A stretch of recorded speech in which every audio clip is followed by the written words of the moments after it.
नमस्कार। आज हम डिस्कस करेंगे एचपीएसएससी का प्रीवियस क्वेश्चन पेपर। ये जो एचपीएसएससी का प्रीवियस क्वेश्चन पेपर है, इसका आज हम पॉलिटी का सेक्शन डिस्कस करेंगे। पिछले कल हमने हिस्ट्री का सेक्शन डिटेल में डिस्कस किया था, उसी तरह हम पॉलिटी का सेक्शन डिस्कस करेंगे। अभी हाल ही में जूनियर इंजीनियर सिविल का पेपर हुआ था और सुपरिटेंडेंट ग्रेड 2 का पेपर हुआ था। इन्हीं पेपरों का जो है वो पॉलिटिकल सेक्शन हम एज पर ऑफिशियल आंसर की डिस्कस करेंगे। चलिए डिस्कस करते हैं आज की वीडियो का फर्स्ट क्वेश्चन। तो ये जो जूनियर इंजीनियर का पेपर था, इसके यहाँ से हम स्टार्ट करेंगे। तो क्वेश्चन नंबर 42 से हम देखेंगे कि 42 क्वेश्चन में क्या पूछा गया है। इस क्वेश्चन में पूछा गया है, on which date the Indian constitution was declared as passed. तो किस तारीख पर भारतीय संविधान पारित घोषित किया गया था। तो भारतीय संविधान को पारित कब घोषित किया गया था, इसको 26 नवंबर 1949 को जो था वो पारित घोषित कर दिया गया था। यानी कि ये बताया गया कि ये जो है ये पास हो गया इंडियन कॉन्स्टिट्यूशन। ऑप्शन ए जो है वो सही आंसर है। अब यहाँ से अलग अलग क्वेश्चन जो है वो बनते हैं। क्वेश्चंस किस किस तरह से बनते हैं, देखिए। एक तो हो गया कि ये पारित कब किया गया, पास कब किया गया। तो ये 26 नवंबर 1949 को किया गया और ये अस्तित्व में कब आया, when did it came into force. तो Indian constitution came into force on 26 January 1950। ये दो क्वेश्चन आपको यहाँ से पता चले। इसके अलावा कई बार क्वेश्चन पूछते जाता है कि नेशनल फ्लैग जो है हमारा, उसको कब अडॉप्ट किया गया था। नेशनल फ्लैग को जो था वो अडॉप्ट किया गया था जुलाई 22 1947 में। याद रखिए, जुलाई 22 1947 में। नेशनल एंथम जो है हमारा, उसको कब अडॉप्ट किया गया, तो उसको अडॉप्ट किया गया जनवरी 24 1915 को, 24 जनवरी 1950 को। और अगर पूछा जाए कि नेशनल सॉन्ग को कब अडॉप्ट किया गया, तो नेशनल सॉन्ग को जो है वो अडॉप्ट किया गया जनवरी 24 1950 को। ठीक है, तो ये सब आप याद रखिए, ये बेसिक क्वेश्चन है, पूछे जाते हैं। अगला क्वेश्चन देखते हैं, क्वेश्चन नंबर 43 में पूछा गया है, by which constitutional amendment act Sikkim became a full fledged state of Indian union. तो किस संवैधानिक संशोधन अधिनियम द्वारा सिक्किम भारतीय संघ का पूर्ण विकसित राज्य जो था वो बनेगा। अगर सिक्किम की बात की जाए कि किस कॉन्स्टिट्यूशनल अमेंडमेंट के तहत जो था ये फुल फ्लेज्ड स्टेट बना था, तो ये 36 कॉन्स्टिट्यूशनल अमेंडमेंट इसका सही आंसर है। यानी कि 43 का जो है वो ऑप्शन सी सही आंसर है। ये क्वेश्चन भी काफ़ी इंपॉर्टेंट है, इस क्वेश्चन के बारे में भी थोड़ा सा डिटेल में जानेंगे। ये जो 36 कॉन्स्टिट्यूशनल अमेंडमेंट है, ये 1975 की अमेंडमेंट है। 1975 में इसको इनेक्ट किया गया था। अगर बात करें कि सिक्किम तो फुल फ्लेज स्टेट बन गया, परंतु ये कौन से नंबर का स्टेट बना, तो ये 22 नंबर का स्टेट जो था वो बना था इंडिया का। ये भी आप याद रखिए। यहाँ से क्वेश्चन का आंसर मुझे कमेंट करके बताइए कि हिमाचल जो था वो कौन से नंबर का राज्य बना था। जब हिमाचल को फुल स्टेटहुड का दर्जा दिया गया था तब ये कौन से नंबर का राज्य बना था। अगला क्वेश्चन देखिए।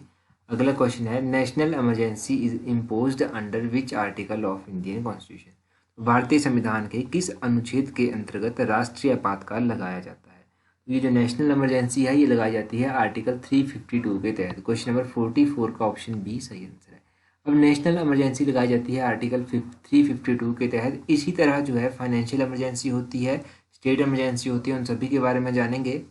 देखो, नेशनल इमरजेंसी हो गया आर्टिकल 352 के तहत। एक प्रेसिडेंट रूल होता है, प्रेसिडेंट रूल को जो है वो स्टेट इमरजेंसी भी कहा जाता है, कॉन्स्टिट्यूशनल इमरजेंसी भी कहा जाता है। ये आर्टिकल 356 के तहत लगती है। ये आर्टिकल 356 के तहत लगती है। और फाइनेंशियल इमरजेंसी जो है आर्टिकल 360 के तहत जो है वो लगती है। ये आर्टिकल 360 फाइनेंशियल इमरजेंसी के साथ डील करता है।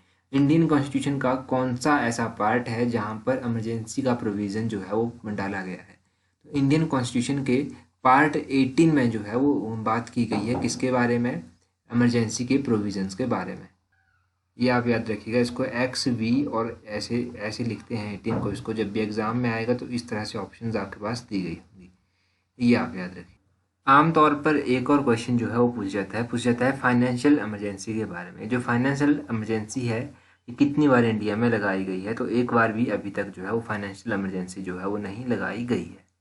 अब यहाँ पर देखिए, ये सुपरिटेंडेंट ग्रेड 2 का पॉलिटी का सेक्शन है। यहाँ पर पूछा गया है, the president of steering committee of the constitute assembly was. तो संविधान सभा के संचालन समिति के अध्यक्ष कौन थे। ये जो संविधान सभा थी, इसकी जो संचालन समिति थी, इसके जो अध्यक्ष थे वो थे doctor Rajendra Prasad. Option A जो है वो सही आंसर है। तो यहाँ से भी एक आध क्वेश्चन जो है वो कई बार पूछ लिया जाता है। अगर आपसे पूछा जाए कि स्टीयरिंग कमेटी के प्रेसिडेंट कौन थे इसके, तो राजेंद्र प्रसाद इसके प्रेसिडेंट थे। अगर पूछा जाए यूनियन पावर कमेटी के प्रेसिडेंट कौन थे, तो यूनियन पावर कमेटी के जो प्रेसिडेंट थे वो थे Jawaharlal Nehru. Union constitution committee के प्रेसिडेंट कौन थे, तो वो भी थे जवाहरलाल नेहरू। और अगर पूछा जाए प्रोविंशियल कॉन्स्टिट्यूशन कमेटी, इसके में प्रेसिडेंट कौन थे, तो प्रोविंशियल कॉन्स्टिट्यूशन कमेटी के जो प्रेसिडेंट थे वो थे सरदार वल्लभ भाई पटेल। ड्राफ्टिंग कमेटी के प्रेसिडेंट कौन थे, तो ड्राफ्टिंग कमेटी के प्रेसिडेंट थे डॉक्टर B.R. अम्बेडकर। अब ये तो कमेटीज के बारे में हो गया। डॉक्टर राजेंद्र प्रसाद के बारे में कुछ जान लेते हैं। देखो, डॉक्टर राजेंद्र प्रसाद के बारे में आप याद रखिए कि ये कॉन्स्टिट्यूट असेंबली के जो था वो परमानेंट प्रेसिडेंट जो था वो चुने गए थे सबसे पहले। अब अगर कॉन्स्टिट्यूट असेंबली की बात करें तो इसकी पहली मीटिंग जो था वो दिसंबर 9 1946 को हुई थी। 9 दिसंबर 1946 में इसकी पहली मीटिंग हुई थी।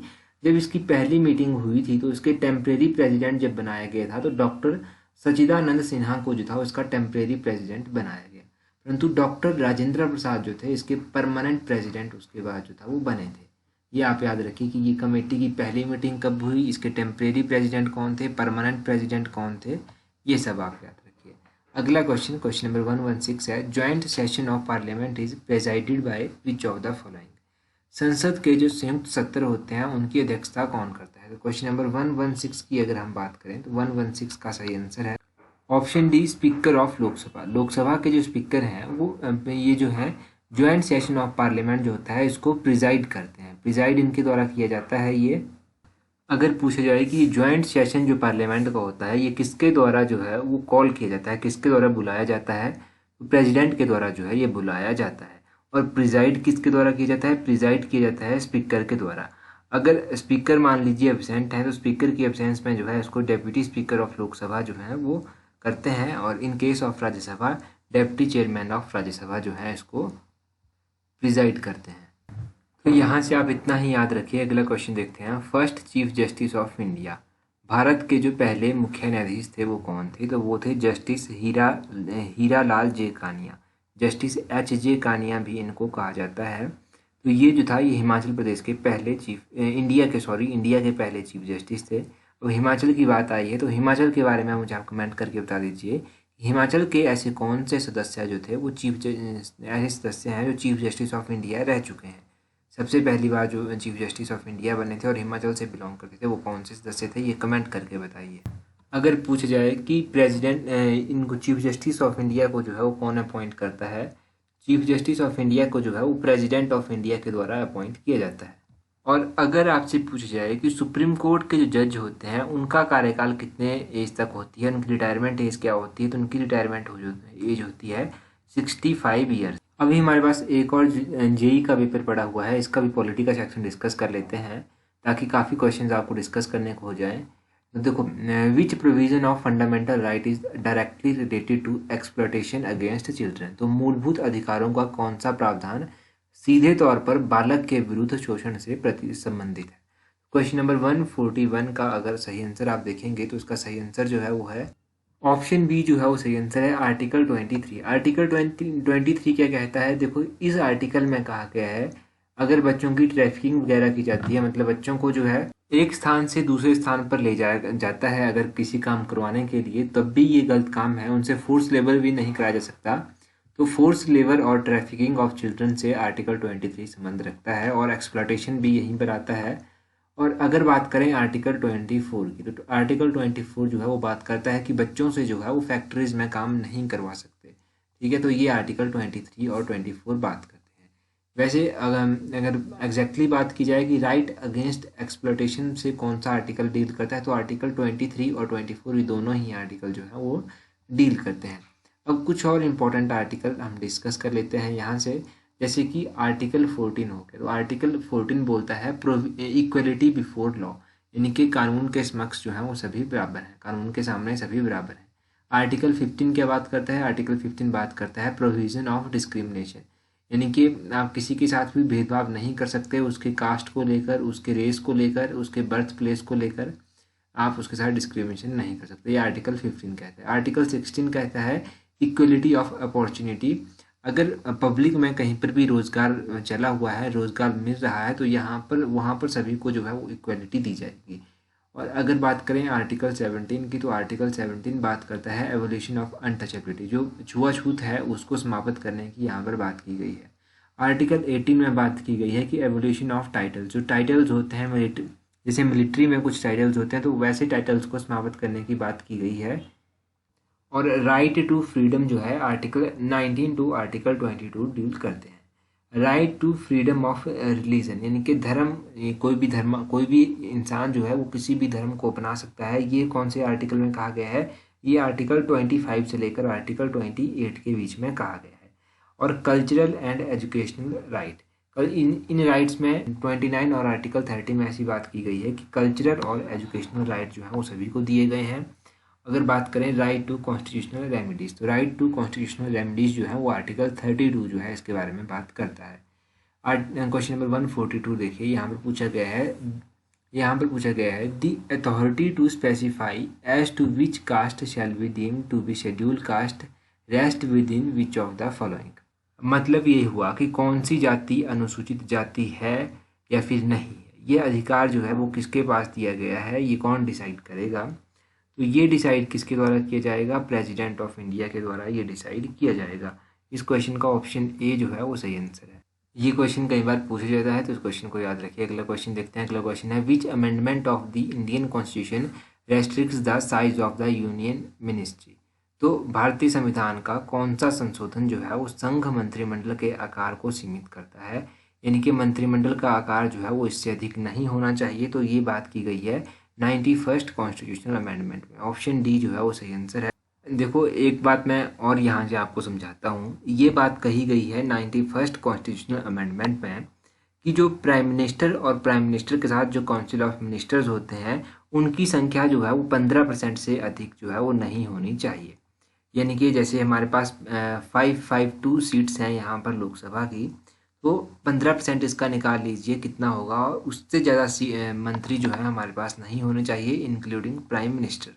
तो ये 15% आप याद रखिए, ये 15% इंपॉर्टेंट है और 91st कॉन्स्टिट्यूशनल अमेंडमेंट भी इंपॉर्टेंट है। नेक्स्ट क्वेश्चन हम देखते हैं हमारे पास क्या है। नेक्स्ट क्वेश्चन में पूछा गया है controller and auditor general of India is appointed by.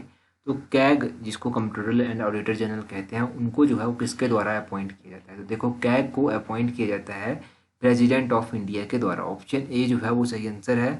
अगर हम बात करें कि इनका ऑफिस का कार्यकाल कितना होता है, इनका ऑफिस फॉर अ पीरियड कितने टाइम तक होल्ड करते हैं ये, तो ये करते हैं या तो फिर 6 ईयर होगा या तो फिर 65 होगा, जिनमें से जो भी पहले आ जाएगा। अगर ये 6 ईयर कंप्लीट कर लेते हैं तो वो पहले माना जाएगा, अगर ये 65 ईयर्स पहले कंप्लीट कर लेते हैं तो वो माना जाएगा। उसी तरह बात करें कि अटॉर्नी जनरल ऑफ इंडिया को कौन अपॉइंट करता है, तो अटॉर्नी जनरल ऑफ इंडिया को भी जो है वो प्रेसिडेंट के द्वारा ही अपॉइंट किया जाता है। अगर बात करें अटॉर्नी जनरल ऑफ इंडिया को कौन रिमूव कर सकता है, तो प्रेसिडेंट के द्वारा ही अटॉर्नी जनरल ऑफ इंडिया को भी रिमूव किया जा सकता है। अगला क्वेश्चन भी काफ़ी इंपॉर्टेंट है। Which one of the following bills must be passed by each house of Indian parliament separately by special majority. तो निम्नलिखित में से कौन सा विधेयक जो है वो भारतीय संसद के प्रत्येक सदन के द्वारा जो है वो पृथक पृथक विशेष बहुमत से पारित किया जाना आवश्यक है? तो ऐसा कौन सा बिल है? ऐसा बिल है constitutional amendment bill. Option D जो है वो सही आंसर है। ये जो कॉन्स्टिट्यूशनल अमेंडमेंट बिल है ये इसके लिए कंपलसरी किया गया है कि इसको हर एक हाउस जो है वो स्पेशल मेजॉरिटी के साथ जो है वो पास करेगा, ये आप याद रखिएगा। नेक्स्ट क्वेश्चन भी देखिए, ये भी इंपॉर्टेंट है। यहाँ पर पूछा गया है the disputes regarding the election of president and vice president of India are decided by. तो भारत के राष्ट्रपति और उपराष्ट्रपति के चुनाव संबंधित विवाद का निर्णय किया जाता है, ये किसके द्वारा किया जाता है?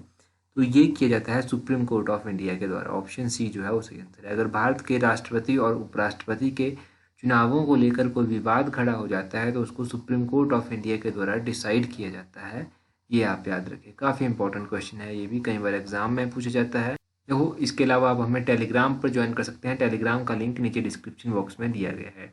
टेलीग्राम पर हम time to time important question upload करते रहते हैं। फेसबुक पर भी हम इंपॉर्टेंट अपडेट्स आपको टाइम टू टाइम देते रहते हैं और इंस्टाग्राम पर भी। तो उन सभी का लिंक नीचे डिस्क्रिप्शन बॉक्स में दिया गया है। So that's all for today. Thank you very much.